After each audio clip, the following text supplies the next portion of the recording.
one antenna which is different than the others, and it's called AR20, and it's a special design of the antenna. And it was designed to basically to mitigate multipath signals. So I'm gonna show. Is it possible? Yeah, you can, but AR20 is expensive.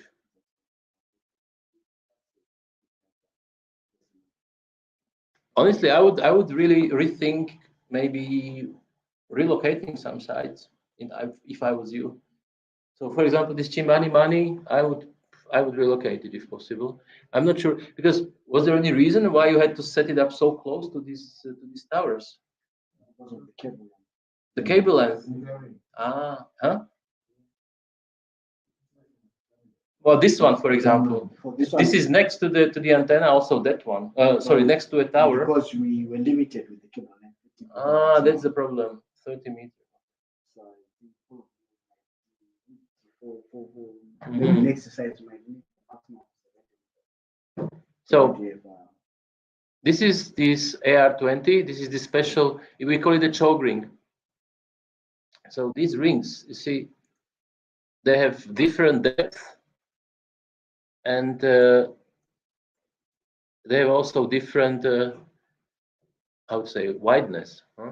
So, and this different depth and this different wideness. So this was designed for the elimination of L1 multipass. This is for L2 and this is for L5.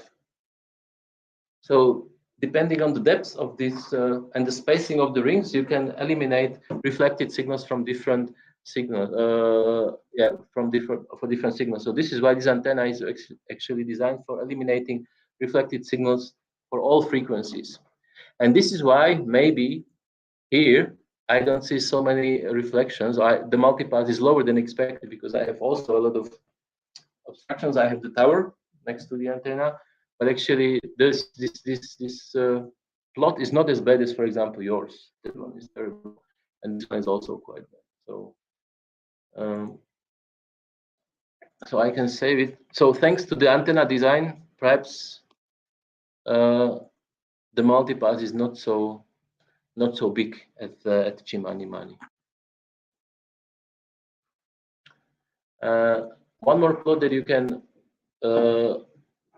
is this one related to multipath. Is a multipath sky plot. So once again, select L1.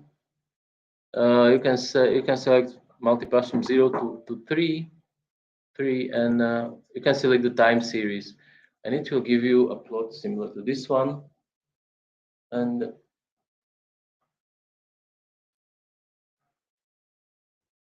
so you can see more or less here.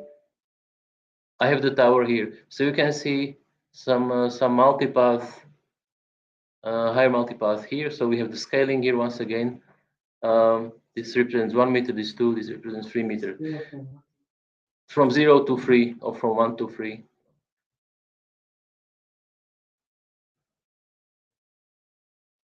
So once again, in the same areas where you have seen these towers or this lower signal strength, you can also see, as I see here, this kind of higher multipath also somewhere here. So this also gives you a graphical where you have this high multipath. So that's quite clear. Actually, this is very nice. This I will take this data and with the photo, because here you can really see the reflections from the tower. Yeah. Funny thing is that but the scaling is strange. It's from 20 to 60. You need to set from 0 to 3. So if you go to relate analysis and select, now I can select scaling from 0 to 3.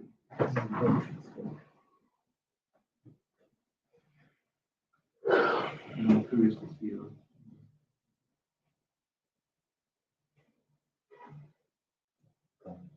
Yeah, okay. So the tower is there. Actually, it looks like there's 2 towers here. That side is full of something. There's a big tree. There's a big tree. There's a tower. Yeah. Yeah. I know why it's looking because your clothes are boring. They're so good. Yeah, they're so good. There's nothing to see in them. Yeah, yeah.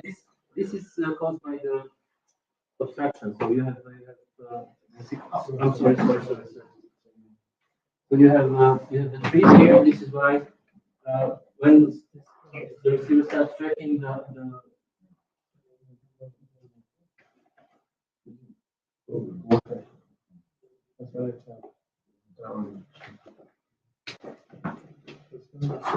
yes. Yeah. We are going now to multi-pass system. It's called multi-pass. And I'll check this from 0 to 3.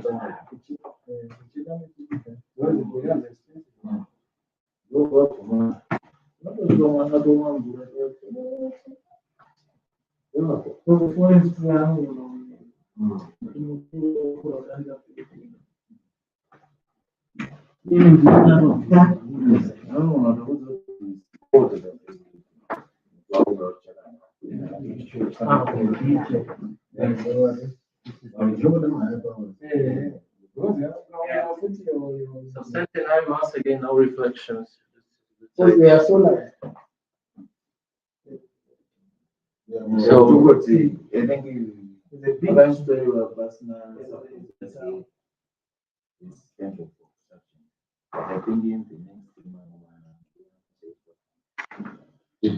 so once again, you can save the plot. And just for confirmation, you can also do the same for L2. Because normally multipath affects the frequencies in the same way. So more or less, if you select the code multipath sky plot for L2, you should see more or less the same what you saw before for L1. Yeah.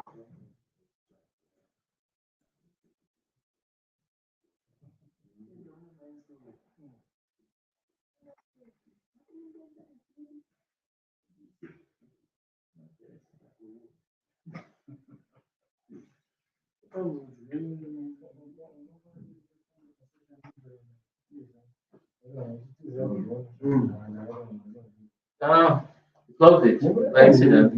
Accident. Yeah, this is happening when you close the plot and you press it twice. The problem is that you have to start from the beginning. You need to. You need to.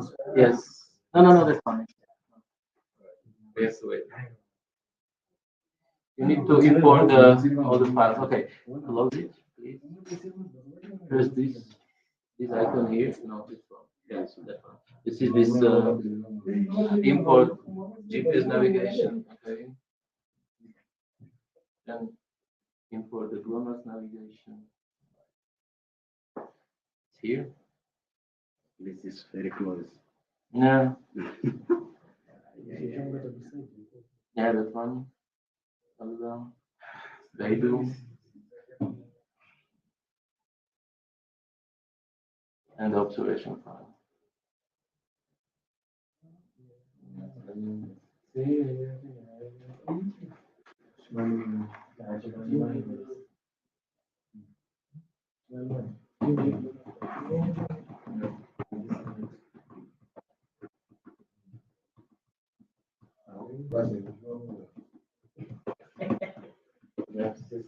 Yeah, it will very, very similar.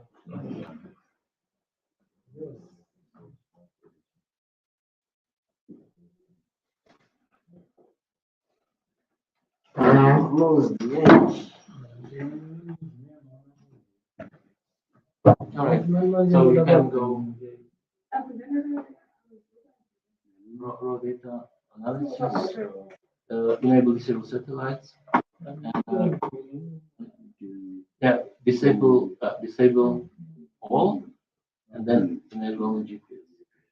Just close. I can go back to this analysis and select the code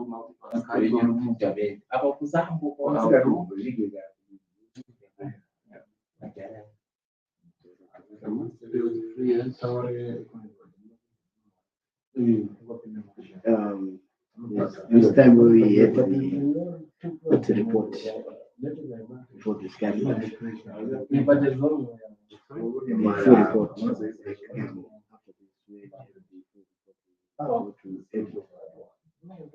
Edit settings. No, sorry, what did you mean? This report. This is different one. You go to file and quality check. But we don't have to do that right now. Because we are concentrating on this one. So yes, so normally you can also you could see, because if you do the same for L2, once again it just confirms the previous plot that you have this tower which is causing reflections.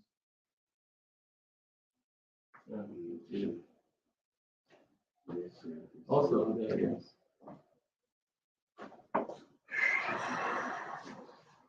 Right, you could do the same for L5. In this case, L5 will show you the same. It will not basically make any improvements.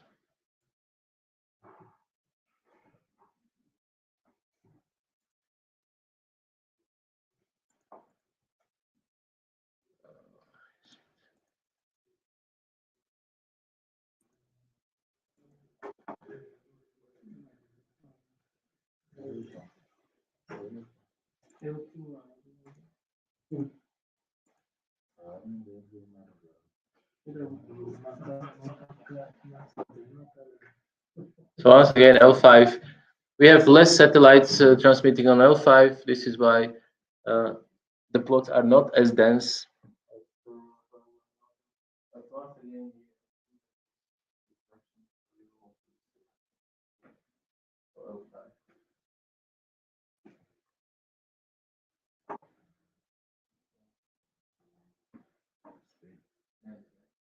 From Montana point of view, your side is the worst.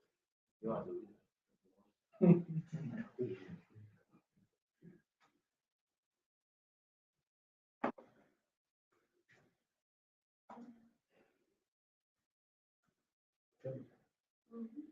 Yeah. You know. Yes. So, maybe the Air20 would be better here than the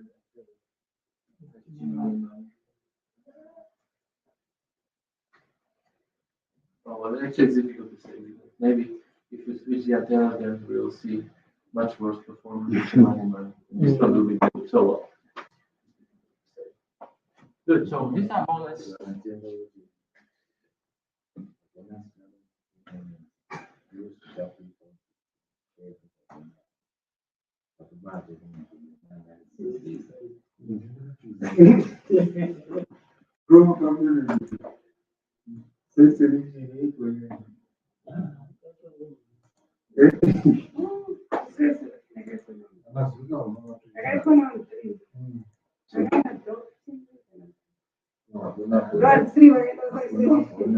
Aiwa, plus they consider cable. Use the cable, that's use the only that. That's what only that. Yeah, but I gotta go. What about it?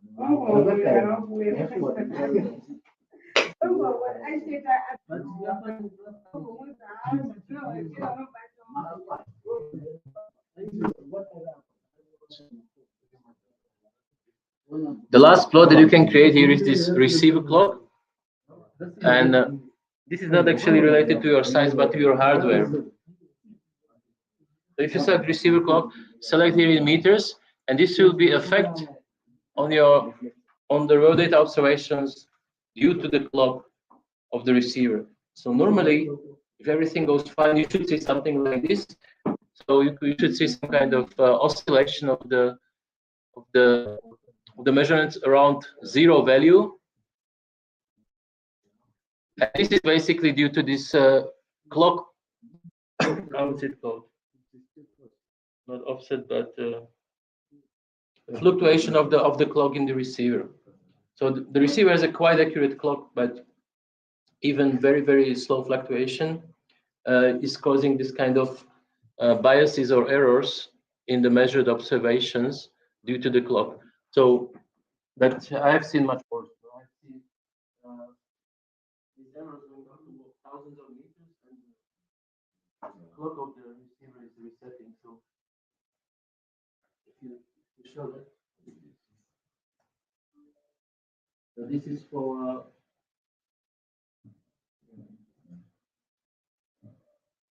Yes.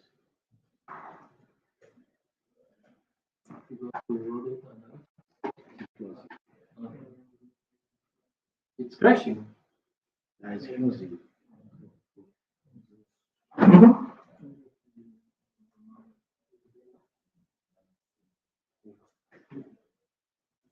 Now see, this is funny. This means that this clock is much. I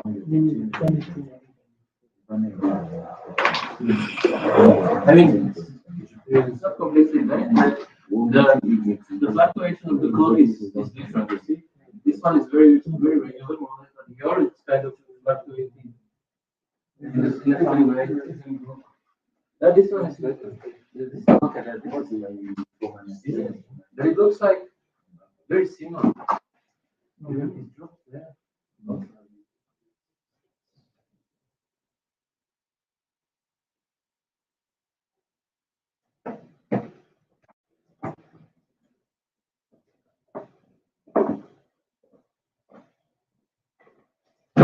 Receiver clock. In meters. You go to receiver clock?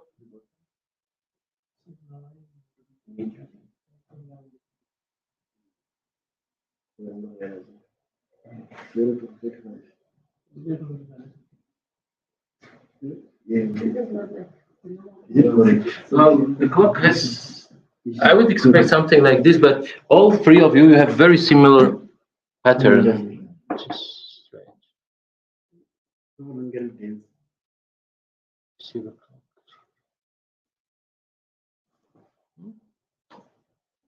Yeah, this is. You see this kind of oscillation. Sometimes the receiver, the clock needs to reset. So if you lose tracking of all satellites, then start again. But this doesn't look like that. It was just some kind of. So what would be like the nominal graph? Sorry? The nominal graph. I would say this is the most normal. This is kind of noisy, but more or less not having any kind of strange spikes or strange trend. I've seen trend like this. That it was going to thousands of meters and then nothing like this. So this is not good because every time when the code needs to reset, basically it needs to stop tracking everything and start again. So yeah, these I would say are quite normal, but this is strange that the three of you have very similar patterns.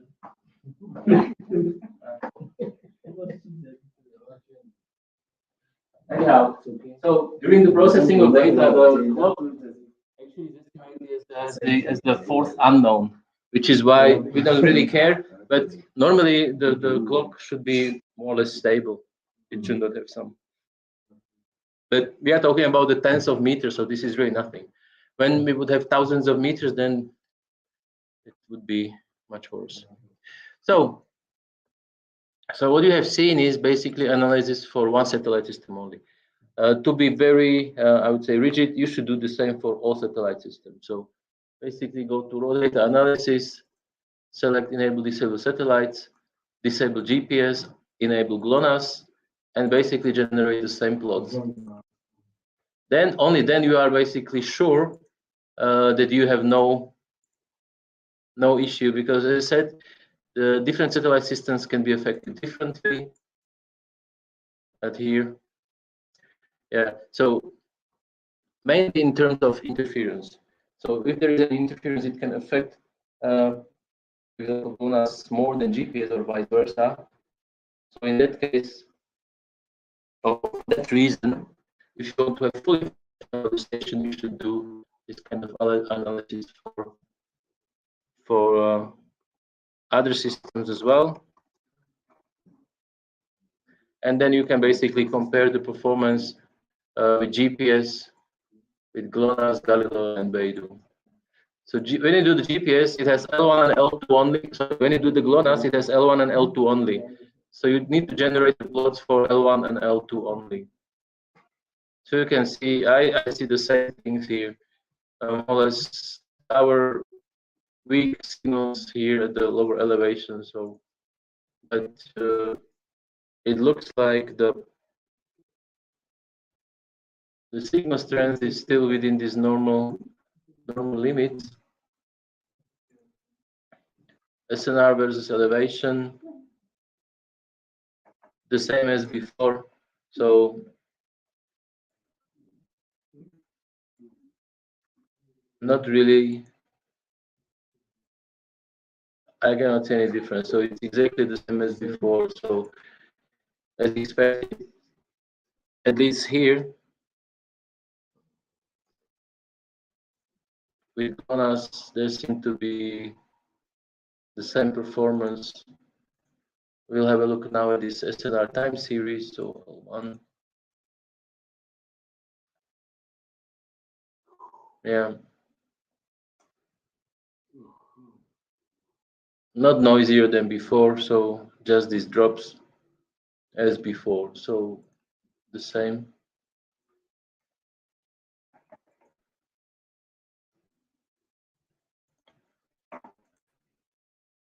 And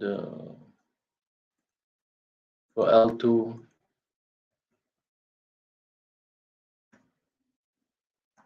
slightly weaker signals here, but not critical. Not serious.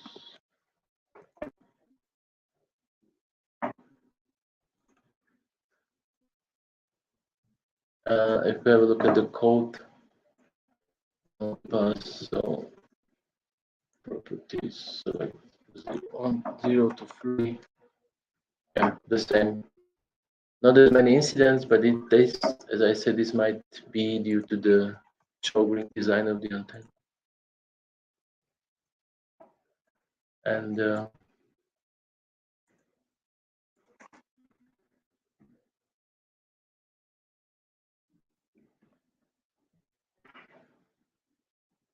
so once again, the same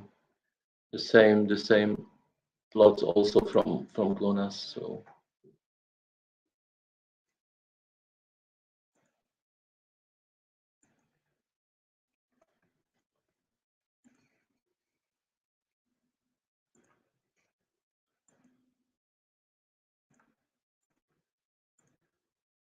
So L1 and L2.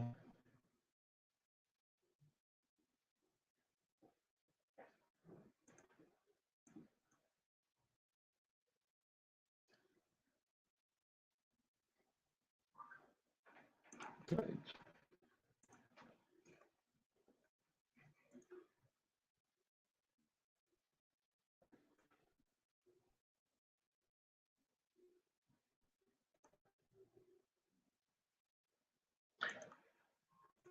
So this was for GLONASS. So I normally should do the same as I said for Galileo. The problem is Galileo has more signals, so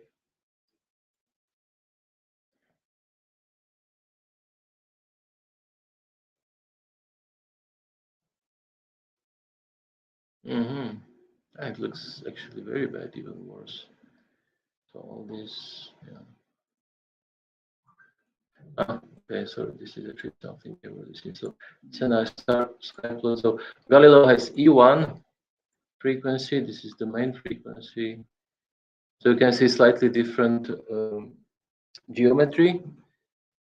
of satellites, but strong signals, but the tower is still there, so it didn't disappear.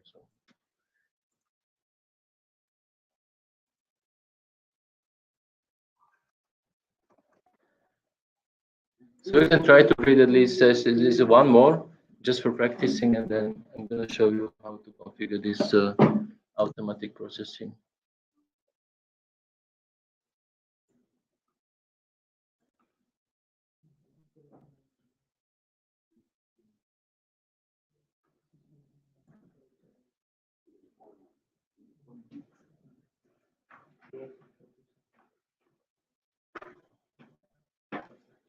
Well, nothing has changed here, so.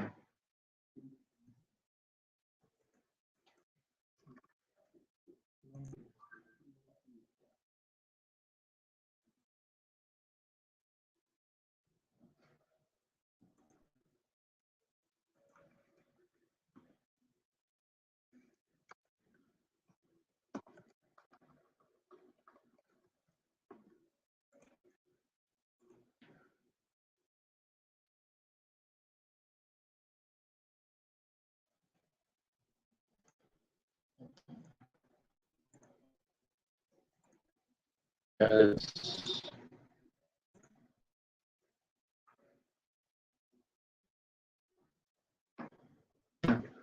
the same, no noise, just this sudden drop. So if you use this kind of naming, it's very easy to compare, in fact, different, the same types of graphs from different satellite systems. So it's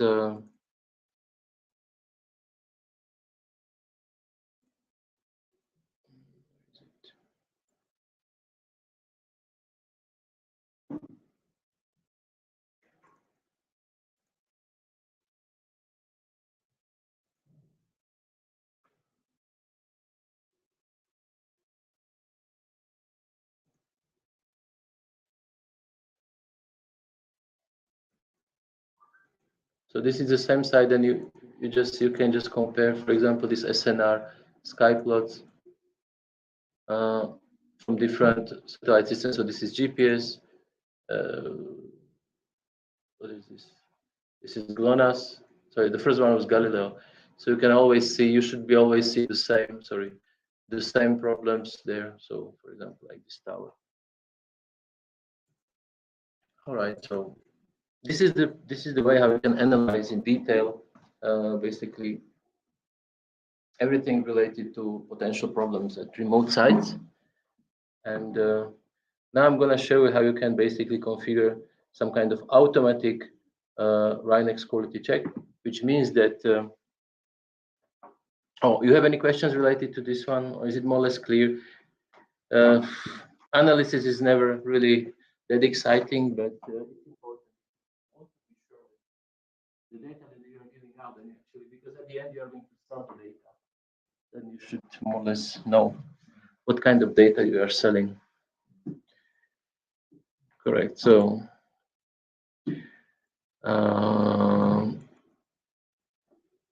So now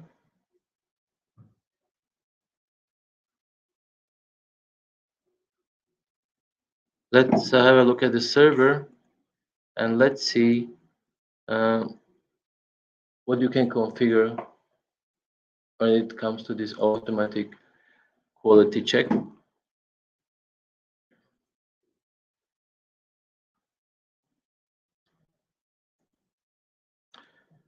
So the data that we are going to check is actually the data which is used for this RINEX repository, because this is the data that is actually used for post-processing services. So you need to remember that basically it doesn't really matter which RINEX file you check, as long as it is created from this downloaded MDB file. They are all the same. They all contain the same data. So if you perform quality check on one of these files, then it will apply more or less to any other file. And so X-Post service is running on the server on the front end server, so serving the DMZ. And here we have the Leica Spider QC software. So first of all, I will configure the software for automatic operations.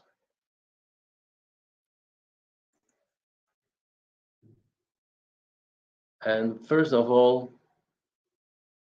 I'm going to import the sites into SpiderQC that will be analyzed in this automatic way. In order to do that, well, first of all, I will go to edit and settings, and I will set some parameters for this automatic processing.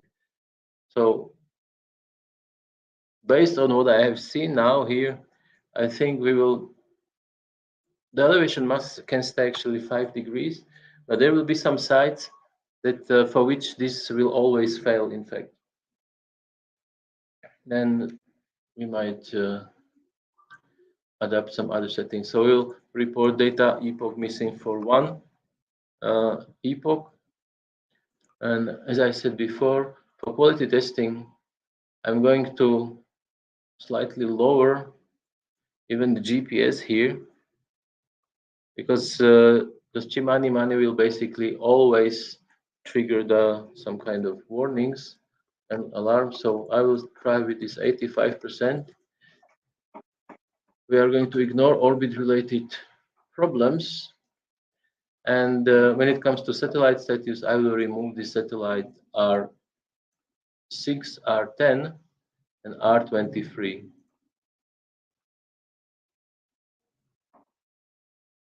So this is all for the Rhinex quality check. We have some kind of automatic Rhinex quality check parameters.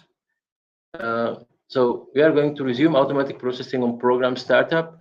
This is important because sometimes you need to stop operations which are running in the background and make some changes. And after making the changes, basically we want the system to start automatically. And this is more or less all that we need to do in this section.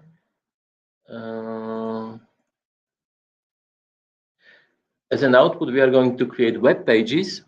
So the system will generate some kind of HTML files with some results. And we have some test criteria. So based on the results, the system will automatically generate some kind of traffic light indicators for different sites. And here we can configure some parameters, how these traffic lights will change depending on the missing files or files when the Rhinex quality check failed. So the system will automatically take into consideration at least 3 and maximum 6 last Rhinex files generated by the system.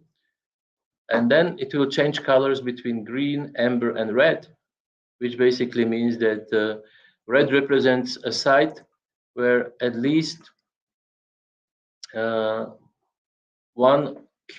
least 3 Rhinex files failed for this quality check out of these 6. And amber will represent at least 1 file out of 6 Rhinex failed. So based on this criteria, you can select some kind of traffic light behavior here. When it comes to, so this is this automatic Rhinex quality check the site status. And when it comes to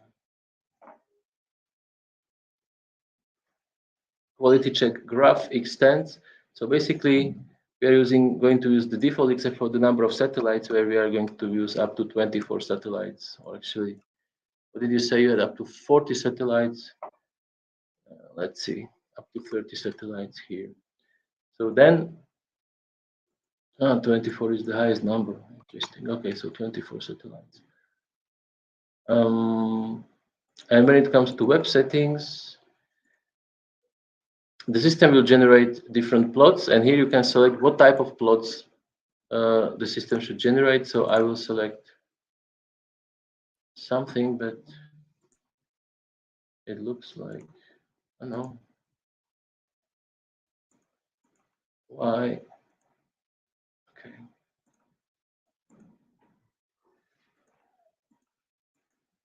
So select different plots. First of all, I will select the data completeness, overall data completeness. So we will see over the last 30 days, the general completeness of data generated by all core stations.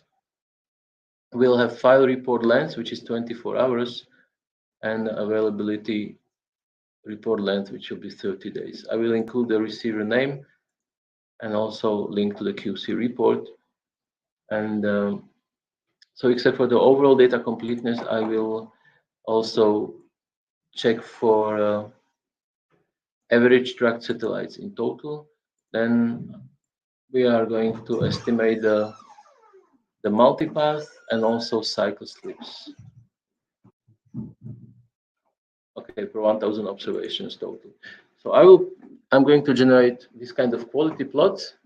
And before we end here, I'm going to show you what actually these plots, what they look like. So I'm going to show you our demo installation in Switzerland again.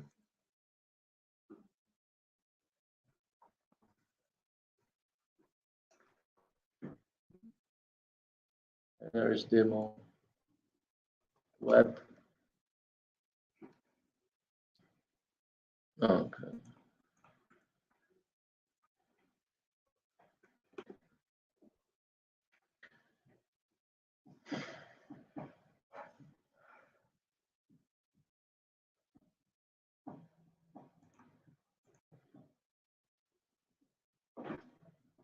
So these quality results will be then shown basically here in the Expos web portal. And unfortunately, with your settings and current license, we can only show this station quality. So normally, you will see this kind of table with this traffic light indicator. And here it says that out of these last 6 files that were checked, at least 2 are unavailable or at least 3 failed quality testing. So based on this status, if it's going to be yellow or green, you will understand more or less quickly if the station is correct, if it is fine, or if it has some issues. Then you will see this kind of overview of site names with the satellite systems to be used, receiver type, antenna type, and site code. And then we'll have these quality plots. So I'm going to show you some plots that will be displayed here. So I have selected the overall data completeness to be shown, and the plot will always show you the last 30 days. So you will see basically for the last month the information about the data completeness. In your case, in their case, this is cycle slips. So we also have the cycle slips for 1,000 observations. So we'll also see similar plots for your stations. I don't know who configured this one, but it's not so nice. Then we will have, except for quality plots, we will have file summary. So file summary will give you the last 24 hours of information about each of the Linux file that was processed. And you can see we have some warnings here and settings, which are probably too strict for some 23% of value. Well, and here it is important to have this quality concern link, and this is the report that we just generated this morning. So you can see that on the web page you will also find this quality report, which basically will give some information about quality check of the Linux file. So the same report will also be generated by this automatic QC module. And the last information that we'll find for all core stations is the file availability. So something similar what you see already in Expos, but from a different point of perspective. So this kind of metrics, and basically here, these are the 15 minutes Rhinex files, which is the content of the Expos repository. And you have either file is available or not available. But actually here we don't know what is the percentage of data. So this is just really availability of files overview. Yes, exactly. So we are going to link these plots to SBC. So SpatiQC can do much more, but you would need to have the network processing, or you would need to have positioning licenses, and then you would be able to generate some kind of. So I can show you this one. This shows information about the real-time accuracy of the station. So this is the 5 station or 6 station, 1, 2, 3, 4, 5. These are not included. So this gives some kind of I would say different inaccuracy of your network RTK or single base RTK solutions from the map point of view. So this is the area which is covered, and normally you see once again some kind of residual error in the network due to ionosphere, troposphere, or some residual orbital errors. Here, if it is all blue, which means that there is almost no residual error, so which means that network RTK gives really compact solution over the whole area. And as I said, you could also monitor the baseline, so you can configure baseline between your stations and then generate some time series. We have at least something working here. So once again, some kind of table, and then, for example, easting time series, where we see this.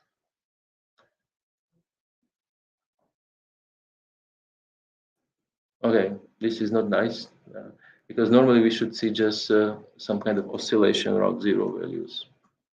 So all these things can be done by Spider QC, but in your case, only the station quality will be shown.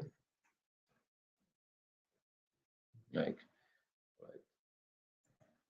So let's go back to your configuration. So these 4 plots will be shown in SBC, and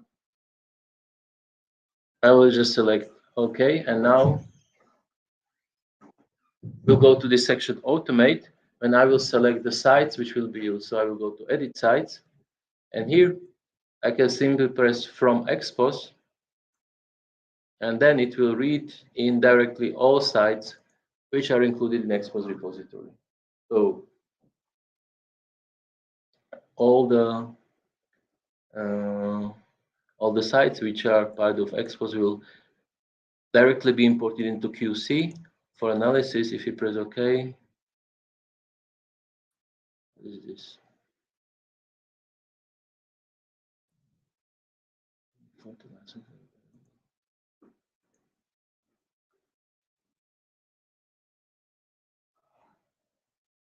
It has some problem with licensing.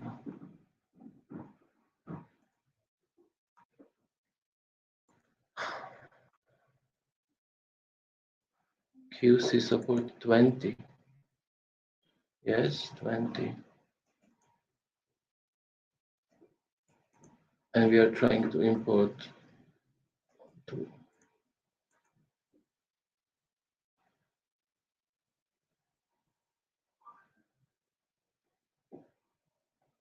14 sites.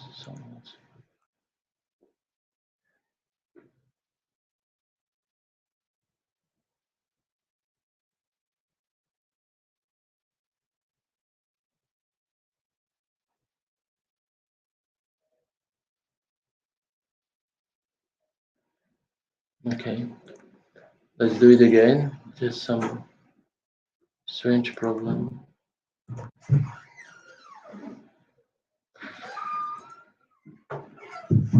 All right, let's close it. Did anybody press from export for me? No, I don't think so. It wouldn't work.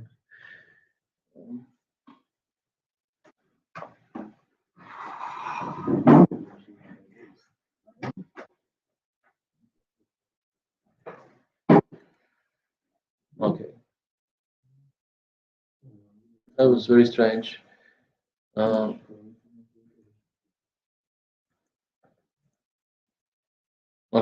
so it remembers all the parameters. So now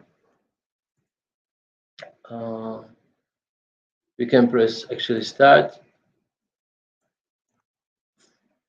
and it will start checking the Rhinex files from this beginning. So we can see that actually all the files fail. These files are not found actually. That's the problem.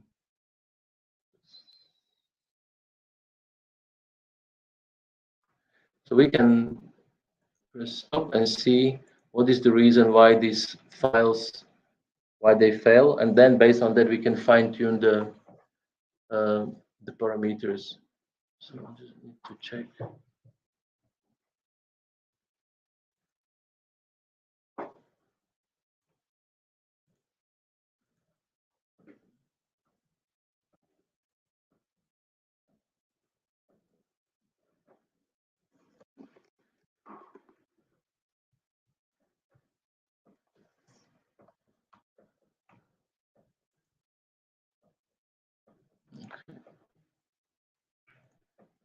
So no, go to like the Spider QC webpage, QC reports.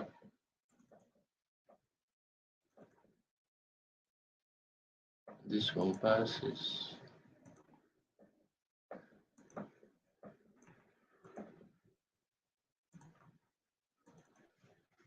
This one fails. Why does it fail? Cycle slips. So too high cycle slips. So we need to change parameter for cycle slips. Edit settings. Quality testing. Max cycle slips. So we need to raise it to 6 per 1,000 observations. And we can start again to see if it improves.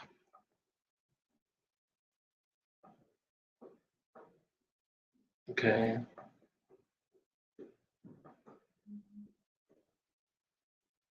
Chimani 335A.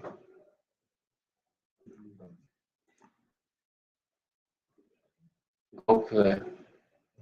Chimani. So once again, Chimani is failing. We need to look why it is failing. Okay. Now we need to go.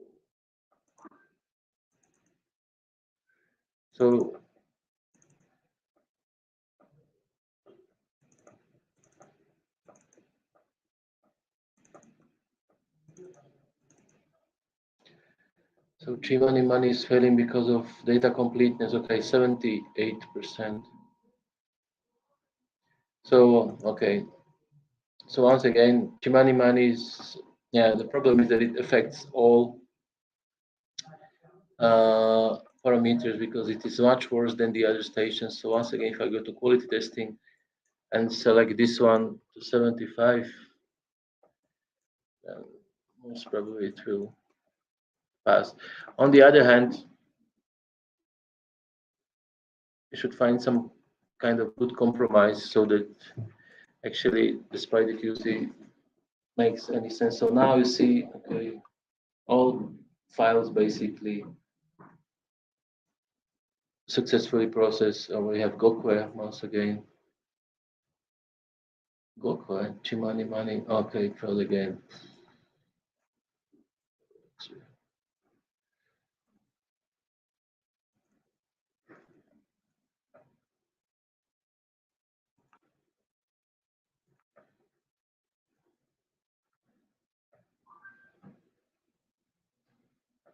All right, so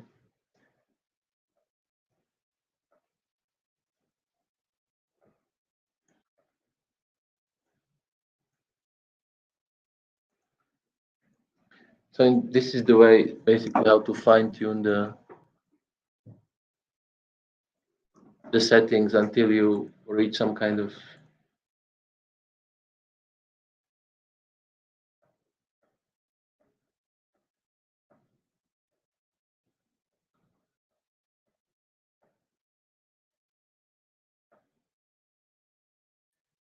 Gokwe quality testing.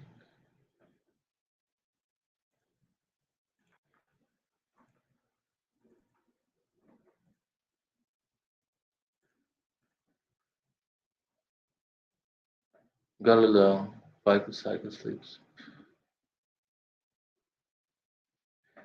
Unfortunately, I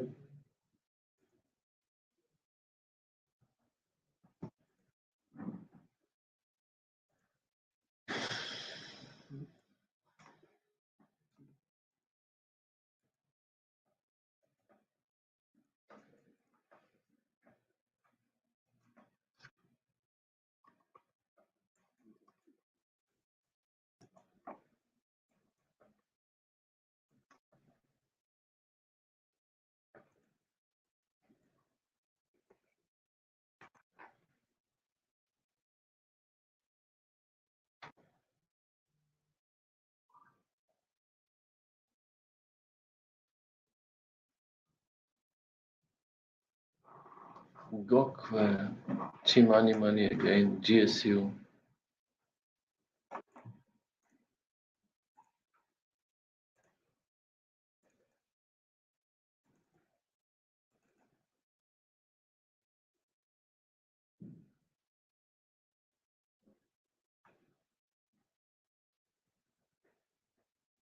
This one is fine.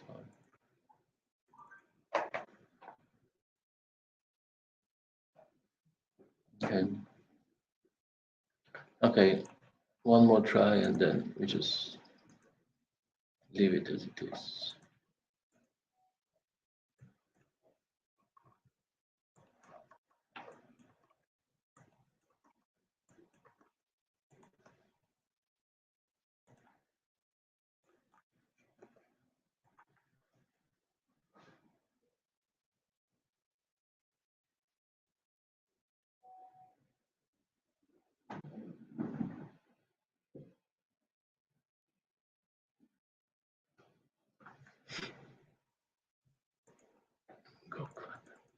Who has Gokwe? Which side is that? It's yours. It's theirs. Oh, it's yours.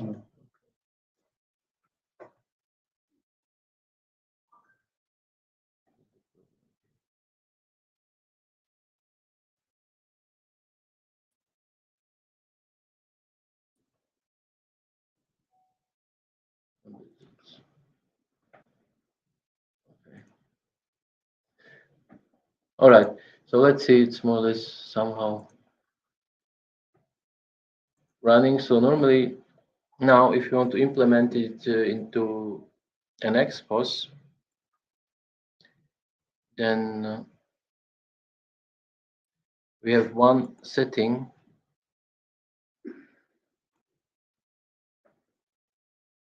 So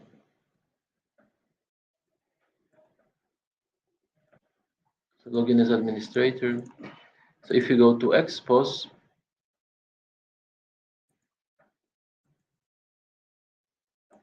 and here at the bottom in section general, at the bottom we have this option enable like a SpiderQC integration, which means that expos will always control this process and it will basically always start SpiderQC.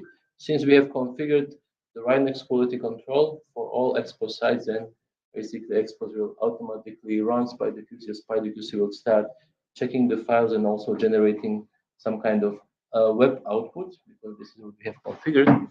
So the web outputs are actually located on the server. So I'm back to the front end server, and if we go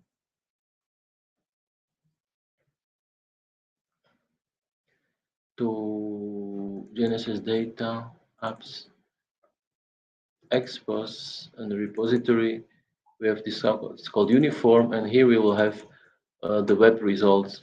So for example, if we go to English, then we have this kind of index HTML, which is basically this kind of output for your sites already.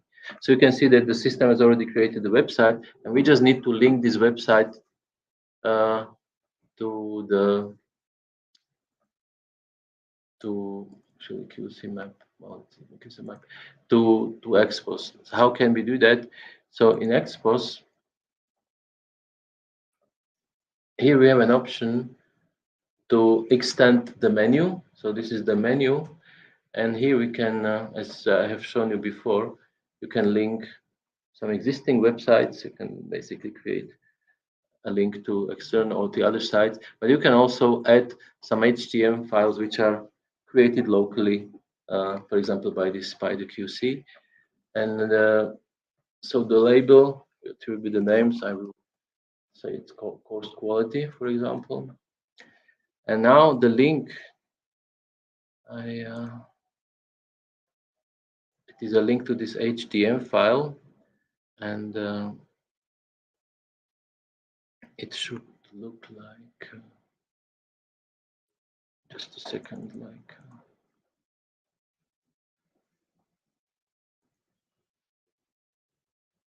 so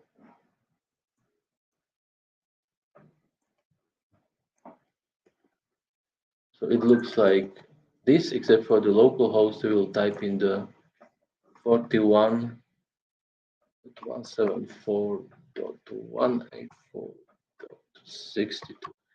So this is the public IP of your server, and then basically this link will be used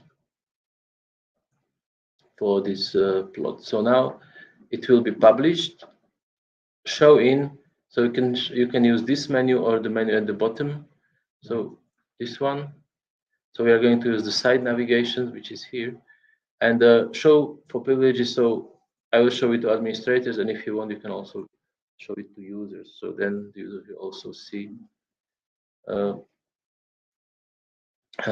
these results, and we are going to show it as embedded in SBC, so it will be open within the SBC web application. And here you can give it some kind of icon.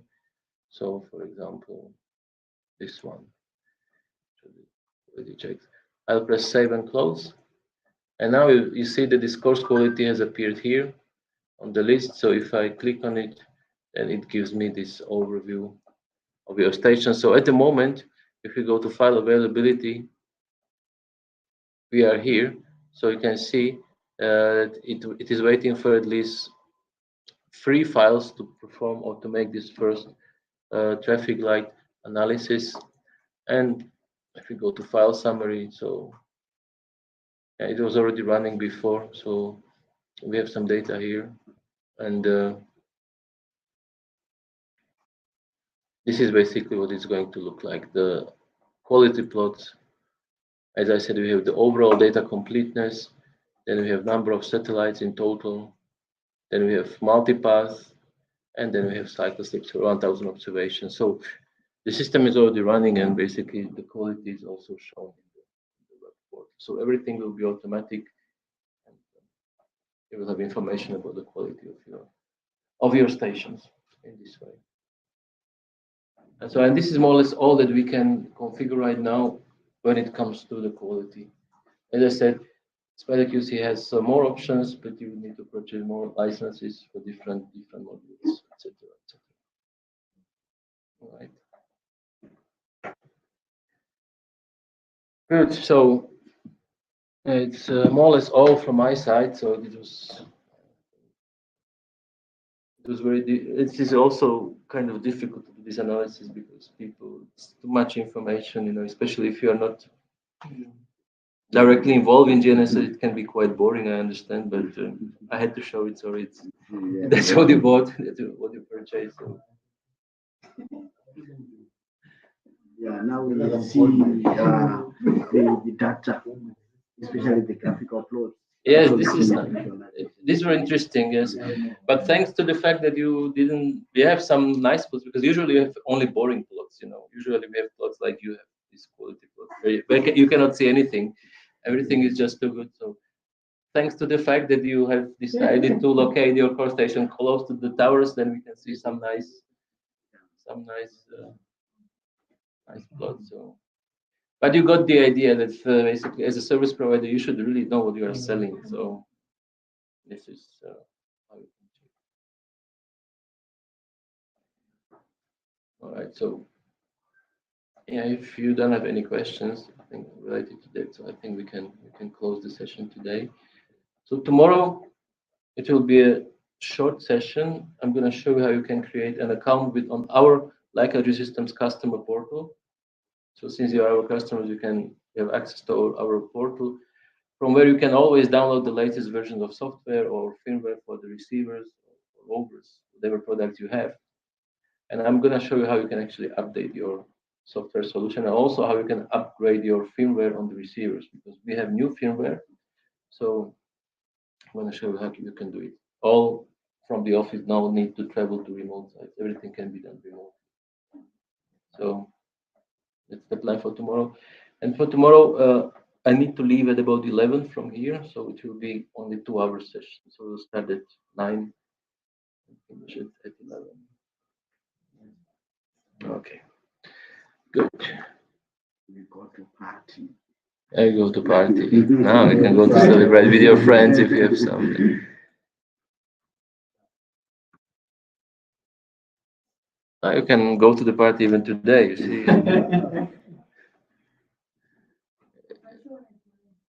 No, not really.